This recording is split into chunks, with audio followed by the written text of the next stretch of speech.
Hello hi welcome to தீஜோ family. இன்றைக்கி நண்டு கிரேவி எப்படி பண்ணலாங்கிறத பார்க்கலாம். கடாயில் 2 குழிக்கரண்டி எண்ணெய் ஊற்றிக்கோங்க.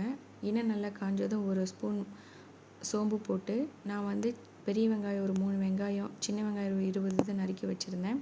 அதையும் போட்டு நல்லா வதங்கினதுக்கப்புறம் 4 தக்காளியும் போட்டு அதையும் நல்லா சேர்த்து வதக்கி விடணும். ஒரு அரைப்புக்கு பார்த்திங்கன்னா ஒரு கைப்பிடி தேங்காய், அப்புறம் 7-8 பூண்டு, 2 துண்டு இஞ்சி, அப்புறம் 2 ஸ்பூனு ஜீரகம், மிளகு ஒரு 3 ஸ்பூனு, சோம்பு, கசகசா அது 2 ஸ்பூன் போட்டு நல்லா அரைச்சி அதையும் அதோட சேர்த்துக்கணும். அப்புறம் 1/4 ஸ்பூன் மஞ்சத்தூள், 2 ஸ்பூன் மிளகாய்த்தூள், 2 ஸ்பூன் மல்லித்தூள், தேவைக்கேற்ப உப்பு, குழம்பு மிளகாய்த்தூள் 1 ஸ்பூனு, கரம் மசாலா 2 ஸ்பூனு இது நல்லா சேர்த்துட்டு, அதுக்கப்புறம் தண்ணி பார்த்திங்கன்னா நான் 1 டம்ளர் தான் ஊற்றிருந்தேன். ஏன்னா நண்டில் அதிகமாக தண்ணி விடும், அதனால் நம்ம கம்மியாக ஊற்றிக்கிட்டாலே போதும்.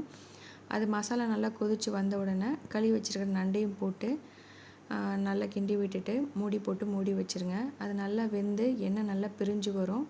பிரிஞ்சு வந்த உடனே லாஸ்ட்டில் பார்த்திங்கன்னா கொத்தமல்லியும் கருவேப்பிலையும் தூவி இறக்கிடுங்க. இது நம்ம அடிக்கடி செஞ்சு சாப்பிட்றதுனால நம்மளுக்கு சளி ப்ராப்ளம் அது மாதிரி இருந்தால் கூட சீக்கிரத்தில் சரியாயிரும். இது வீட்டில் செஞ்சு பாருங்கள். செஞ்சு பார்த்துட்டு எனக்கு எப்படி இருக்குன்னு கமெண்ட்ஸ் பண்ணுங்கள். தேங்க்ஸ் ஃபார் வாட்சிங். பாய்.